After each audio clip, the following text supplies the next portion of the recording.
John Paul II definitively said no to women priests. By Father Matthew Schneider.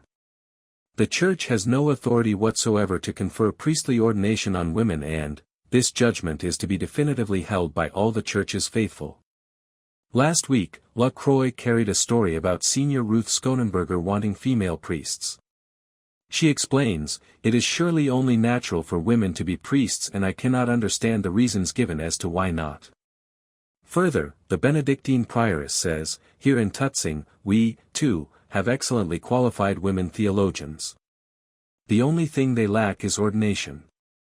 I'm sorry, sister, but despite these theologians' training, it seems they haven't understood the theology of the priesthood or the theology around sex differentiation. This is far from the first time this has come up. It seems every few years some new story about women priests comes around, despite the Church's definitive teaching. Can we please remember that this theological debate is settled? John Paul II definitely taught only men can become priests. Period. I want to explain the definitive teaching, as explained by John Paul II, then refute Skonenberger's arguments. John Paul II, Ordinatio Sacerdotalis. In 1994, Pope John Paul II declared, "The Church has no authority whatsoever to confer priestly ordination on women, and that this judgment is to be definitively held by all the Church's faithful." The Pope said that the Church has no power or authority to ordain women. It is not about how the Church would like to act or about discrimination, but it is about capacity. In scholastic terminology, we talk about potency and act. Something must have a potency or disposition for something in order to make it actual. For example, a fish has the capacity to breathe underwater without air tanks for hours at a time, but humans do not. A woman has the potency to be pregnant, but a man does not. Likewise, a man has the potency to be ordained a presbyter, but a woman does not. Nothing any of us could do would give women that capacity. As an aside, there is some debate if this declaration is ordinary or extraordinary magisterium. However, either way, we cannot change it. John Paul II gives several reasons for this in Ordinatio Sacerdotalis. I summarize them into 4. First, he notes that Jesus chose the 12 apostles. His free choice is a model for the Church. Even after Jesus ascended, we see a consistent choice of male priests.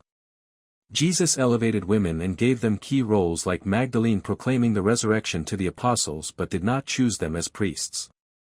Second, John Paul notes that the human being with the highest dignity and greatest holiness, Mary, was not a priest. The Pope explains, this clearly shows that the non-admission of women to priestly ordination cannot mean that women are of lesser dignity, nor can it be construed as discrimination against them. Third, although part of the Church's hierarchy, the ordained priesthood is not about power. Priests are called to serve to help bring about holiness in the Church. Finally, although not explicit in this document, a priest is another Christ, alter Christus. When I say, "This is my body," or "I absolve you," it is not me speaking but Jesus speaking through me. As the Church spread across the world, she accepted priests from all nations to act, in the person of Christ, but has always determined that all should be men. Where Senior Skonenberger's arguments fail. The La Croix article is not a systematic presentation of Senior Skonenberger's arguments, but a few are stated.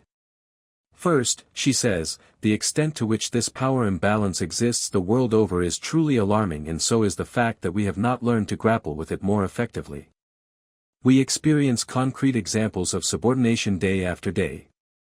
As noted above, the priesthood is about service and helping others grow in holiness.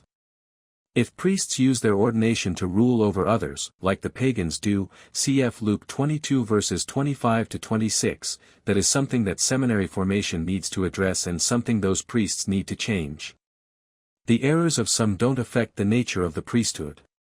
Second, she complains that only priests can direct the liturgy. Well, for Mass, this will always be the case, as only a priest can say the words of consecration. Others can lead other things like the liturgy of the hours. I worry about what Skonenberger's community is doing when she says, "We intend to look for forms of celebrating the Eucharist, which suit us and develop new ones." Finally, she frames it in terms of gender equality. However, giving the two sexes equal rights is different from making them the same in every way.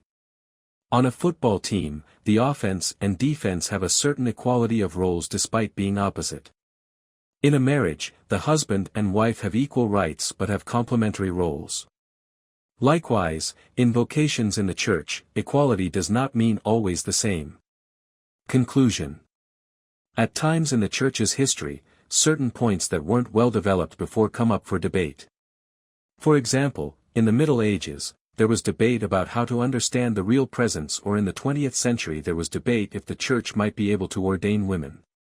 However, after a period of debate, the church often declares something definitively. Trent closed the debate on the real presence with its explanation of transubstantiation.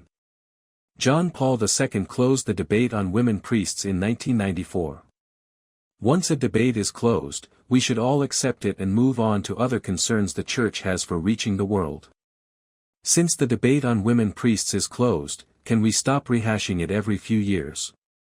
This would give us more time for upcoming ethical issues and evangelizing our post-Christian culture.